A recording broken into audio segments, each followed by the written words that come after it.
Hi, I am Manuel Adrogué and I do classical taekwondo. Welcome to episode number 2 of the 9 videos that comprise the Korean Kicking Project. You will find very precise technical and cultural information that hopefully will be helping you with your training. Please leave your comments below, like, subscribe, and share. I will be checking for your feedback. Although each episode in the series focuses on one particular aspect, I strongly recommend that you watch the preceding videos, because in each of them there is content or information that will help you to fully understand what's coming next. In this episode, we will overview the history of the development of Korean kicking skills. We will be building from things that are fairly well known in martial arts circles to others that are quite uncommon. This information will go deeper in the next episodes. So, if you are passionate about the martial arts, this is a must-see video. These are the contents of episode number 2. The practical side of knowledge of history, the 2 fighting scenarios of unarmed martial arts, the idea of evolution when it comes to martial arts, how certain karate morphed into taekwondo, how Korean kicking skills developed, explained in 6 stages, and finally the conclusions. You can jump to each of these chapters using the description box below.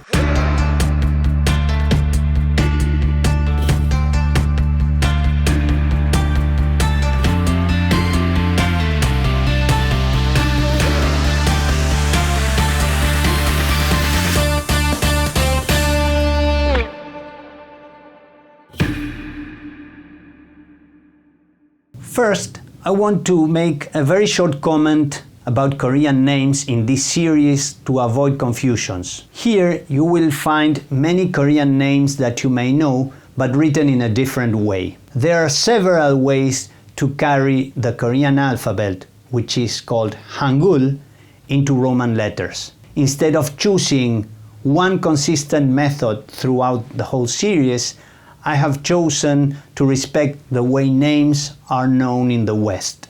Just one example. In Korean, there are 2 sounds similar to letter O, one higher than the other, both found in the name taekwondo. The high one, O, taekwon, is sometimes written with letter O as taekwondo. Other times is written as E-O, as in the name of Master Lee Chong-seo, which is written Lee Chong-seo. And the third possibility is to write it with an U, as in Chong-do-kwan or Mu-do-kwan. It is common that brothers spell their same surname differently in English. In Korean, the same letter is always pronounced identically. Tang-soo-do and Taekwondo are derivatives of the early version of Korean karate. So when it comes to kicking, there are at least 3 different types of Taekwondo out there, all mixed up. It is very important that you don't get confused with the idea of style, because except for tiny details you should conform to when competing in forms in tournaments, there is no specific ITF way of kicking or WT or Tang-soo-do way of kicking. Any differences that you may find are negligible. However, the evolution of Korean kicking determined that each generation of practitioners performed their kicks slightly different, and to this date, such different generational layers remain and sometimes confuse students. I insist that you focus on the generation to which that kick belongs and not the organization of the person showing them. As history goes, Taekwondo has a major part of its origin in karate, so the comparison is simply unavoidable. Koreans changed the mechanics they received from karate, and by the 1970s that resulted in a kicking version with long, incredibly powerful and beautiful motions. In connection with karate kicks, note that if the Okinawans or Japanese did not develop kicks similar to the Koreans, it's because they probably didn't need them. They found other ways to solve their combat needs. In the 1950s Korea, the martial arts evolutionary stage was ripe and the circumstances were adequate for those kicks to appear. Koreans had certain body culture or idea of motion and they applied it to the mechanics of their kicks. Now, before we get into kicks, let's review some essential ideas. Weaponless martial arts are a modern phenomenon. Until the 20th century, martial arts education included empty hand training, fighting with weapons, and fighting against weapons. When in the 1900s bare hand training became isolated and weaponless martial arts were born, two different trends emerged. On the one hand, some systems became protection-oriented fighting arts, which were the skills we associate with bodyguards. On the other hand, other schools adopted the confrontation or duel-oriented one-on-one fighting, sometimes called consensual fighting, which is the skill sets we typically find in professional fighters. Protection or one-on-one confrontation are conceptual scenarios and do not exclude each other, although they have different implications. A kick with the toes to the testicles, how to escape from a lapel grab, or a double Nelson hold, or learning how to twist someone's fingers fall within the concept of protection. Protection schools focus a lot on dirty maneuvers which are collected in forms. McCarthy Sensei's explanation is that Okinawan karate forms originally codified responses against habitual acts of physical violence, packing them together for solo training purposes. On the other hand, facing head-on a trained fighter means being able to adapt and unleash strikes to avoid getting hit, moving around, using timing and distance skills. All those are perfected in the confrontation type of training. There is simply no other way to learn those skills. In general, it is safe to say that the confrontation school will focus on greater technical and tactical proficiency in a relatively narrow and predictable fighting context, while the protection school assumes a higher level of uncertainty or unpredictability in the context. You don't know when, where, against how many, or what type of violence you will be facing, and thus the response will be less technical and more strategic or conceptual. Both tool sets are necessary to face real violence, and in the past martial arts mixed elements of both types in their systems. It is actually unwise to be 100% knowledgeable in one area and totally ignorant in the other. Your personal safety demands that none of those baskets is completely empty. Again, that distinction is mostly theoretical, but it helps to understand. For example, Hapkido is oriented to protection skills, while Taekwondo to confrontation skills. But those are just tendencies, not limitations. The Korean and Japanese martial arts that we know today did not exist before the 20th century. When Jiu-Jitsu was no longer needed as a backup for the battlefield samurai, the extraordinary Kano Jigoro undertook its technical refinement. He learned 4 different Jiu-Jitsu systems, and by 1882 he established his Kodokan Jiu-Jitsu, later called Judo, school. Similarly, during the 20th century, karate and taekwondo proponents narrowed the scope of their training, specializing in strikes and kicks more than in actual responses to threats of violence. Such narrowing of the scope led to a deeper understanding of the chosen skill, and that led to substantial progress in these areas for the benefit of martial arts as a whole. Now, we might want to ask, which is a point where specialization in a martial art skill becomes over-specialization? Over-specialization happens when, in the process of developing an ability, other skills are completely forsaken, and as a result, such martial art no longer serves well enough for the purpose of self-protection. Evolution is a much heard but tricky word.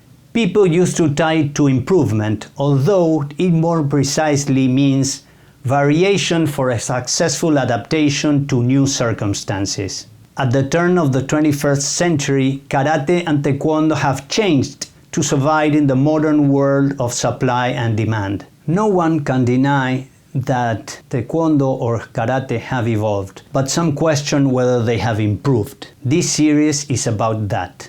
Much has been written about how Karate evolved into Taekwondo. Now I will discuss a part of it, and the rest will be addressed in the last episode. The first 5 Karate schools in Korea started in 1944 to 1946. 4 of them were led by instructors who had come from Japan. In the next years, some of those schools, called Kwan, split, and the arrival of new Koreans coming from Japan also increased the number. The name of what they taught was Tangsudo or Kongsudo, which are the 2 Korean translations for Karate-do.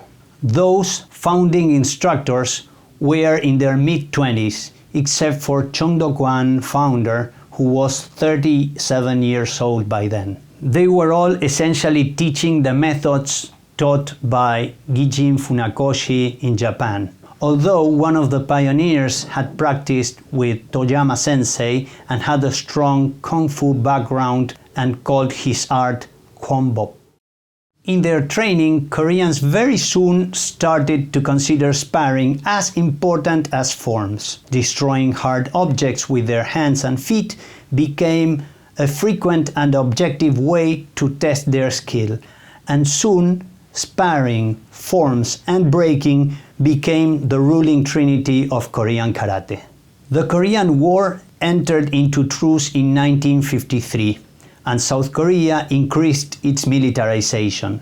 Korean karate was introduced in the army and gradually expanded as thousands of young men were drafted into military instruction. In 1959, the new Taekwondo name that General Choi had been pushing since 1955 was finally adopted by all schools. As we shall see in the next section, by 1960, Korean karate had undergone significant transformation, and at that year, a military coup took up the government. 2 years later, Korea started to dispatch troops to Vietnam. Korea became the largest foreign military force, second to the United States, sending 300,000 troops along 10 years. Among them, 647 Taekwondo instructors were deployed, and the High Command took martial art training very seriously.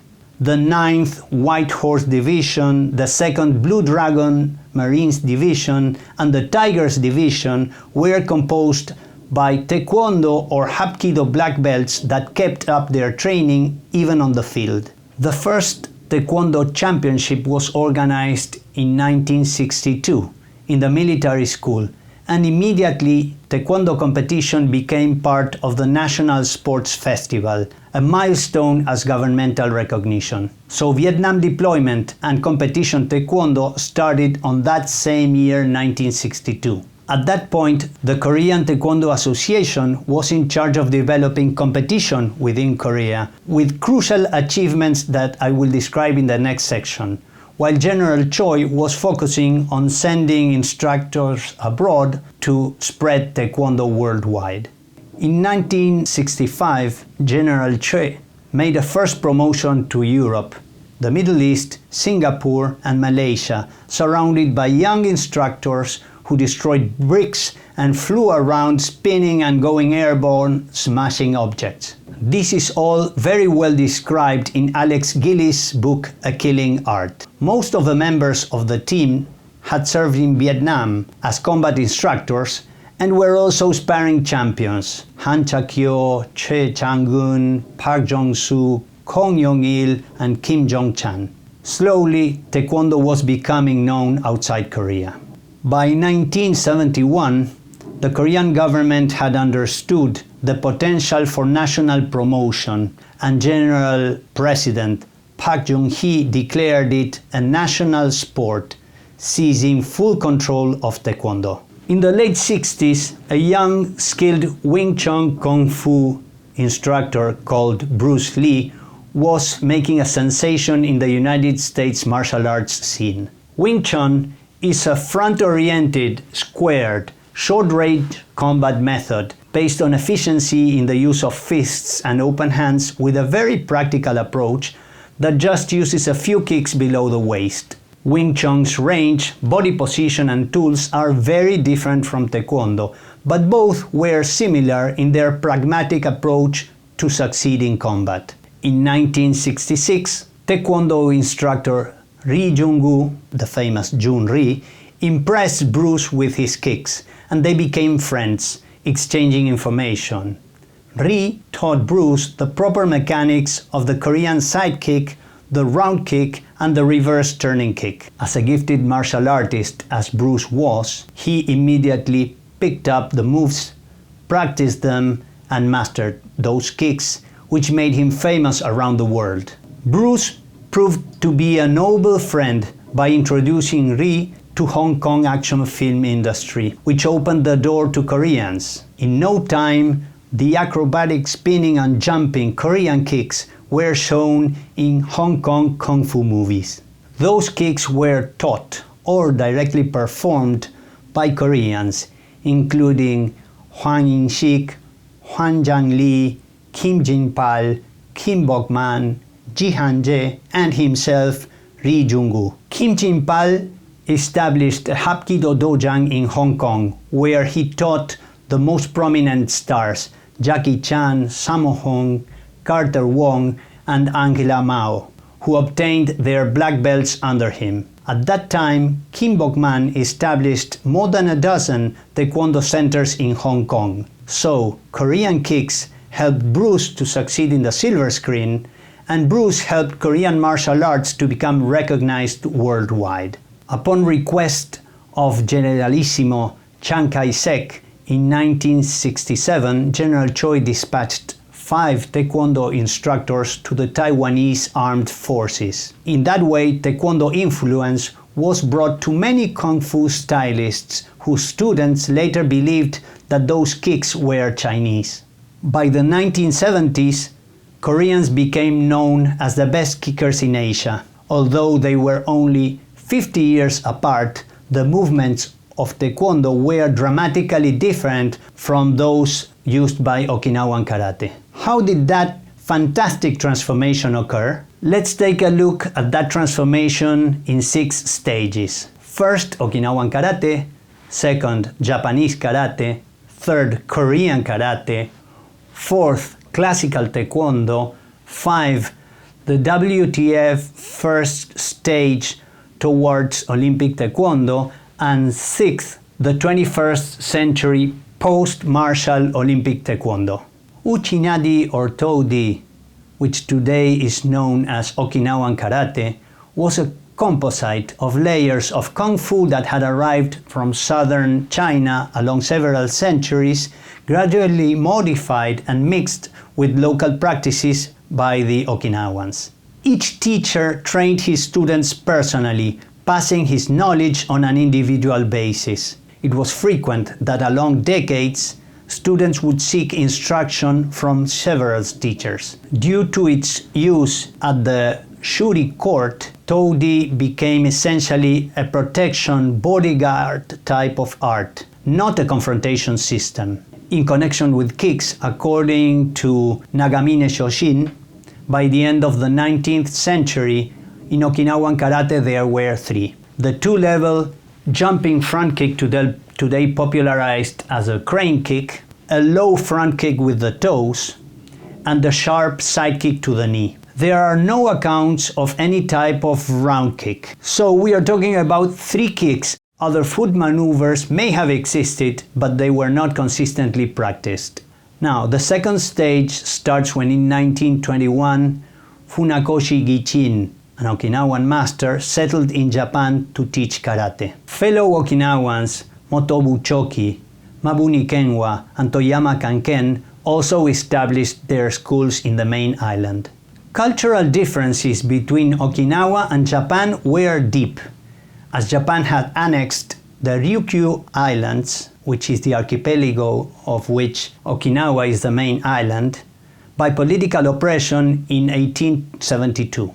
Funakoshi's group Japanized karate by changing its writing ideograms, and embraced the idea of killing with one blow, comparing hands and feet with samurai swords. Uniforms and ranks were adopted, borrowing them from judo. Repetition of fragments of forms became the basic training called kihon, or kibon in Korean, and they were considered the fundamental roots of skill. Funakoshi's 1925 Rentan Goshin Karate Jitsu book included 6 kicks: a racing front kick to the chin called kyage, the Okinawan double jumping front kick, a crescent scooping inward kick, a knee strike, a side kekomi thrusting kick, which was probably a sideways stomp to the knee, and the kick to the testicles.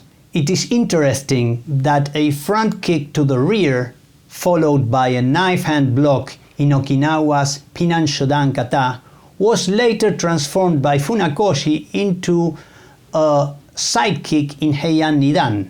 Decades later, the same exact sequence morphed its style in Korea, and today it is found both in Tang Soo Do's form Pyongyang Idang Hyong and in ITF Taekwondo's Chung Mu Tul. By 1940, Funakoshi's third son Yoshitaka pushed for dramatic technical changes, including kicking. Kicks multiplied, they were polished, and they became higher. Side kicks were used above knee level, and round kicks with the ball of the foot were introduced as a kind of horizontal version of a front kick but coming from the side. Young Funakoshi was followed by Egami Shigeru and other students in their innovative ideas, taking training to physical extremes. In Japan, stances got longer and streamlined with the idea of maximizing linear power. From our modern perspective, kicks were still relatively short to match the distance of one-step sparring. Now we get to the third stage, which is Korean Karate.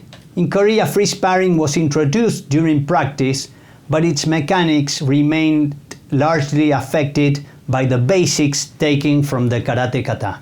Sparring and kicking became at least as important as forms in training. Compared to later versions, in this early kicking stage, the kicks were medium in their extension, with the base foot pivot not yet implemented. The roundhouse kick or turning kick was introduced to Taekwondo's first pattern, Hwarang, in 1955. No prior form in karate included a middle or high round kick.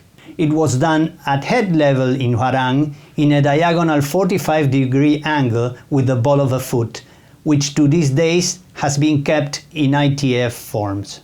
By the mid-50s, neither the reverse turning kick or spinning kicks had been yet introduced to Korean Karate or Taekwondo, whichever name you choose.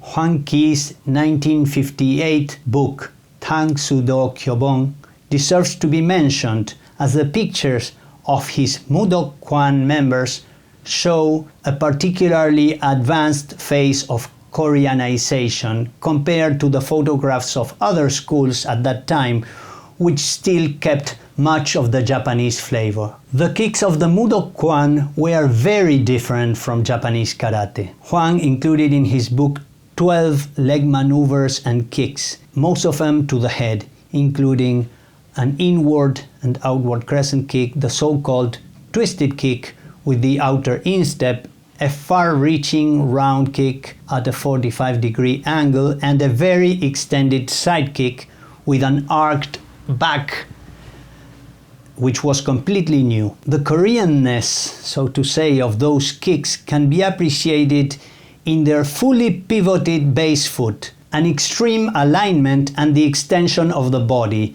and an obsession with the height of the kicks. By the way, this Mudok Kwan school is a so-called Tang Soo Do Korean Karate school, whose instructors wear a dark-trimmed jacket.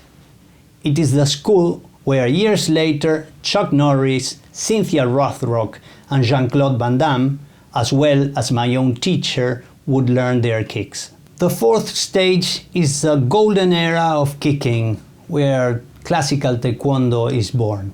At this point, the tendencies found in Mudok Kwan were already generalized in all taekwondo and tang soo do groups. None of them looked like Japanese or Korean karate. There were three influences for these changes to occur: chest guard contact sparring, military training, and martial art interbreeding. The first championships at the Korea Taekwondo Association involved wearing chest guards and allowing full contact kicks to the head with punches only to the torso. This has never changed since that time. The body armors, called bogu in Japanese and hogu in Korean, had been used in Japan in the late 1940s, borrowed from kendo. Particularly, they were used in the training circle of Korean residents at the Kanbukan under the influence of Toyama and Mabuni sensei. Among the karate black belts of the group was Yoon Kwe-byung, who took armor sparring to Korea and continued its development, founding the Jido Kwan. Another Korean of that group was Choi Young-i, better known as Masoyama these days, who would stay in Japan and later become the founder of Kyokushin Karate. He also adopted Hogu sparring for a while, until his group got rid of the chest guard and kept the idea of no punches to the face with full head kicks allowed. The Japan Karate Association, dominated by the students of Funakoshi, rejected full contact armor sparring, while Koreans adopted it massively. This brought changes, leading to a side-facing fighting stance, added mobility, and extended kicks. And the coaches became creative. The sideways forward-led concept is very important under the idea that you are putting your longest weapon, the side kick, against your opponent's closest part. The side kick is not only the longest but also the strongest. If you manage to make your side kick fast and precise, you will have found an extraordinary tool, and so the Koreans did. Sparring combinations replaced the one strike, one kill conception of the Japanese with the overkill, because Koreans are always willing to spend an extra bullet. The military were also interested in improving the effectiveness of Taekwondo for their troops in Vietnam, so the sparring experimentation was being watched closely and almost being led by the army. This brings up to Nam Tae-hee, a hero in Alex Gillies' book, among others who had Chung Do-gwan origin and had joined General Choe's group. The military would not trust anything but real contact sparring. Taekwondo instructor and General Woo Jong-lim took up the leading role. It was in Vietnam where Taekwondo and Hapkido influenced each other. Hapkido's kicks had been developed to a great extent by Ji Han-jae and Kim Moo-hong in the late 50s. Other great pioneers such as Hwarang-do founder Lee Ju-bang should be mentioned, although I'm keeping the story as short as possible. Those new Hapkido kicks were completed by 1961. Ji, who is considered the founder of modern Hapkido and became famous as one of Bruce Lee's rivals in the Game of Death movie, had Taekyon background. Ji Han-jae later made adjustments to the Taekyon kicks he had learned, particularly the passing through spinning heel kick, which foot sweep version is also found in Chinese Kung Fu and was already being practiced in Huang Qi's group. But that was a spinning sweep, not a head kick with the heel. There is a great story around the design of the spinning back kick. Actually, two stories involving two legendary martial artists with whom I had the chance to meet and train. Ji Han-jae, who became famous fighting Bruce Lee in the Game of Death and is considered the leading master in Hapkido, and Pak Jong-soo, one of the most iconic of ITF Taekwondo pioneers. Ji Han-jae states that there were no spinning kicks in Taekyon, or at least in what he was taught, and that he created the spinning kick. In Mark Tedeschi's Hapkido book, there is an interesting interview in which he takes credit for that. Let's see. He says, "The spin kick has an important meaning. The true spin kick is only executed with the right leg in one way. I will tell you how I developed this idea. In the Bible, the book of Joshua, Joshua and his followers circled the city of Jericho 7 times. On the 7th rotation, the people shouted in unison, causing the city to fall. The number 7 is also found in many other types of natural circular phenomena, such as the speed of electricity or the Earth's rotation. I read Korean Taoist books and found almost the same story. Clockwise circular motion focusing power and energy like a whirlpool or a tornado. I decided to apply this principle to martial arts technique. However, you cannot do this with the hand. That is why I created the spin kick. Then the principle works. While I'm turning, I pull his mind.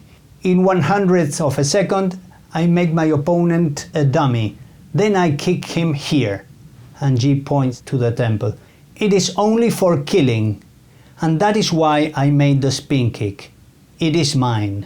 Pak Jong-soo is the other extraordinary martial artist who has been credited with the creation of the spin kick.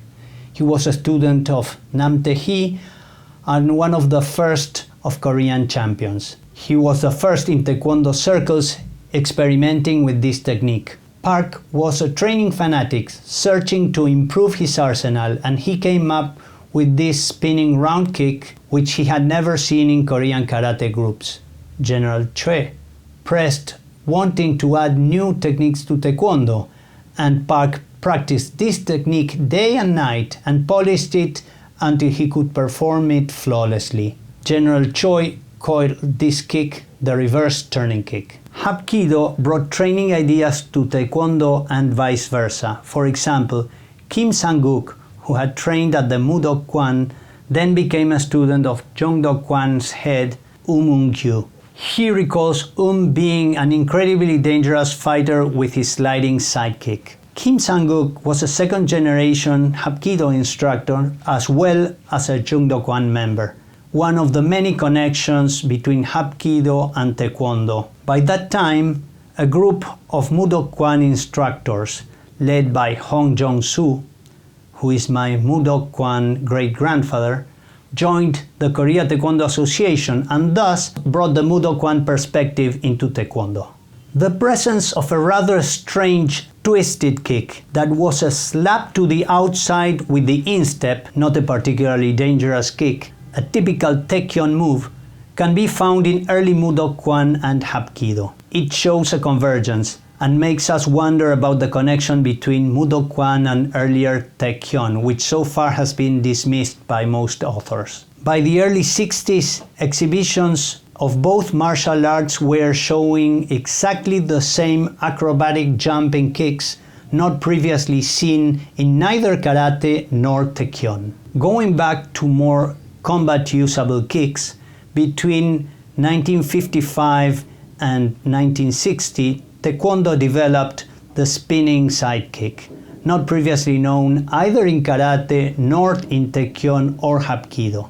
The sidekick itself had become the jewel of such martial arts advances, a most adequate tool for sparring, self-defense, even breaking hard objects spectacularly. To me, the sidekick is a celebration of the encounter of the Korean agility and practicality and the linear, direct conception of the Japanese. The idea of a direct punch, tsuki or jirugi, which also later became Koreanized, was transferred into the kick, and thus the famous Yopchagi sidekick was born.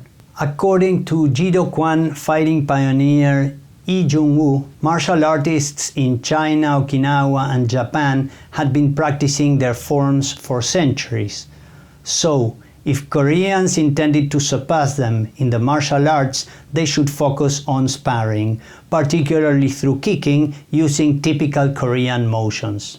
That sentiment was generally accepted by them. The heavy bag became the main training tool for kicks, along with the Kwon-go or Dalyong-go which is the karate striking post that was used for punches. Downward axe kicks were developed and used successfully in sparring at the dojang and in tournaments, and they were integrated into basic technique. At that point, Korea was a martial interbreeding hub, and by 1970 the Korean art of kicking was fully developed, marking the golden era of Korean kicks. Emigration of Taekwondo instructors during the 60s was coordinated by General Choi's ITF, who was in charge of overseas expansion. Black belts from different backgrounds such as Songmugwan, Changmugwan, Mudokwan or Jeongdokwan blended into the ITF, and school distinctions were not made. When abroad, Koreans focused on planting differences with Chinese and Japanese arts, and in general they conformed a unified front. All Taekwondo and Tang Soo Do groups at that point shared the same basic elements. It was the golden era of kicking, and that meant jumping and doing several kicks before landing. They were so good that they could use those kicks in actual combat.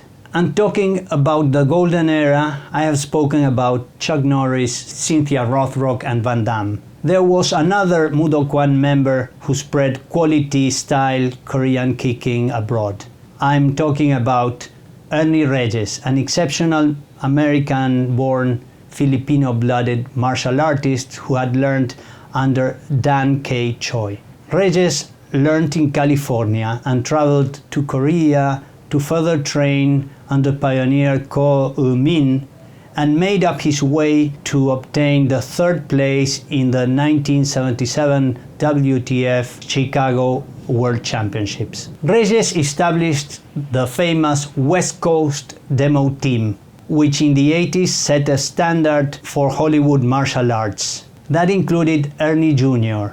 as a boy prodigy, as a teenage Ninja Turtle. The fifth stage started when in 1973 and following years, the World Taekwondo Federation decided to promote the country and transform Taekwondo into an Olympic sport. Blocks were replaced by evasions with immediate or simultaneous counterattacks. These changes are said to reflect what's known as the Korean body culture, the fondness of using the legs and shoulders, and they were particularly developed by Ko Eun-min, Lee Kyung-mong, Choi Young-ryul, and Lee Song-guk. New footwork and tactics improved Taekwondo from a sports perspective, and that also helped martial art Taekwondo. The roundhouse kick to the trunk, or turning kick, was replaced by a narrow, fast kick, sometimes called diagonal kick, which is essentially a crossover between the traditional front kick and the round kick, striking with the instep to the abdomen without telegraphing and minimal rotation. The spinning side kick was also replaced by the spinning mule kick. That mule kick was particularly effective to be used as a counterattack and adjust distance at close quarters at the same time. The jumping 360-degree tornado kick was first seen in sparring by then. Although this breed of Taekwondo departed from classical Taekwondo in a proper sense, it was still a martial sport with strong military element. A great number of coaches were Vietnam veterans, and they made sure that the realistic fighting element was there. That was true fighting carried to the point of a Korean art form. That fifth evolutionary stage is what WT people today called old school Taekwondo. That first version of Olympic Taekwondo became very fast, powerful, truly exciting to watch, and many times painful. The number of kicks was reduced, but their effectiveness in combat was very high, and knockouts confirmed the serious nature of that type of sparring. In its 1981 World Championships held in Argentina, General Choi's ITF completely separated from WTF Taekwondo, adopting rules that allowed head punching and kicks with foam pads that had been invented by Jun Ri. Although the rules were different, the WTF sparring improvements were brought to ITF competitions to a great extent by Canada's Paul Germain, an outstanding fighter who combined WTF methods with exquisite timing, aggressiveness, and skill. Germain dominated the art of Korean kicking, using WTF tools, and became ITF World Champion in Glasgow 1984 and 2 subsequent World Championships. Germain's efficient way of applying his awesome kicks immediately spread around ITF in the world, and he became the model to follow. In the Sydney 2000 Olympics, WT Taekwondo was inaugurated as full Olympic sport. Around 1990, the sport had probably peaked, but the pressure of other martial arts trying to achieve Olympic status pressed Koreans to adopt new changes and keep the sport attractive for the general public. Rules were changed, and Olympic Taekwondo's relation with realistic fighting became remote. At one point, just reaching the head of the opponent with a foot in almost any manner scored a point, and punches to the chest didn't. Falling to the floor was not penalized enough, and thus the rules affected martial arts skills very negatively compared with prior versions. New types of movements called scorpion kicks or monkey kicks were adopted. Luckily, they only lasted for a while, but still, Taekwondo had become lost and clueless. At this point in history, I am invaded by a sensation that makes me join Phil Collins and say, how could something so good go so bad? How could something so right go so wrong? Please don't get me wrong. I really like the fact that Taekwondo is in the Olympics, but I don't agree with the direction it has taken in the last 20 years. I am not entirely happy with the Taekwondo version that I see in the Olympics these days. The athletes deserve a better format so that Taekwondo is displayed as its best in terms of technique, speed, beauty, and power. I might play being distanced because I do ITF style, but that's not what Pedro, Master Park, and Master Kim told me. We are all on the same boat.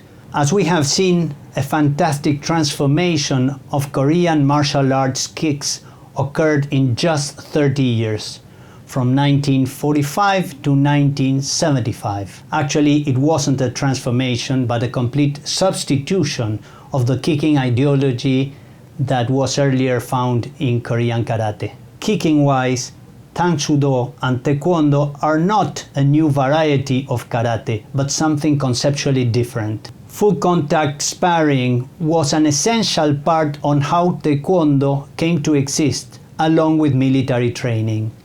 Using the sport versus martial labels leads to wrong conclusions. Having discussed with senior Korean martial artists over the years, a common factor that I found is their fascination for kicking. These masters judged their peers' martial arts skills depending on how well they could kick. In Korea, there was a direct relationship between how well you could kick and how well you could fight. One of the most respected technicians in Hapkido and Jongdo-gwan Taekwondo since the old days, Master Kim Sang-guk, stated that some practitioners improved their standards of performance so high that they became unmarketable for the mainstream. To be entirely fair, the division I make into different kicking generations is just referential. There were martial artists who were very committed to improvement, and thus they kept updating their skills all the time. They were what I would say transgenerational. That is, for example, the case of Kang Soo-jong, arguably the fifth to receive a Jongdo-gwan black belt from Lee Won-guk in 1947. Although his teacher taught low and middle height kicks that he had learned from Funakoshi in Japan, Kang started to focus on kicking, jumping, and spinning. Kang later entered the military, becoming a combat instructor, and continued being concerned with practical fighting, using power and speed, as it became usual in the 1950s and 60s. At the Jungdokwan, Kang had been senior to Nan Te-hee, who is the co-founder of Odokwan and associate of General Choi. Kang served as ITF Vice President until 1983, and as of the making of this video, he remains as one of the senior-most living Korean Taekwondo artists. During the Korean War, Kang was in charge of training intelligence agents that would make incursions to North Korea. He trained well-known people such as Hee Il-cho, Poo Gil-won, Hwang Kwang-sung, and ATA Songam Taekwondo founder Lee Heng-un. Kang is a perfect example of someone who links the old karate-like Jungdokwan with combative military instruction and the development of high-level Korean kicking skills. Kang condenses in his own life all the milestones of the development of Taekwondo. I hope you liked this video. Sorry it was very long, but I needed to compress the whole history of Taekwondo development in just one episode. If you liked it, please hit the like button, comment, subscribe and share. I will be checking for your feedback. The next episode will be coming soon. And always remember, as martial artists, we have the obligation to keep up our training for a strong body, a wise mind, and a caring heart. Take care.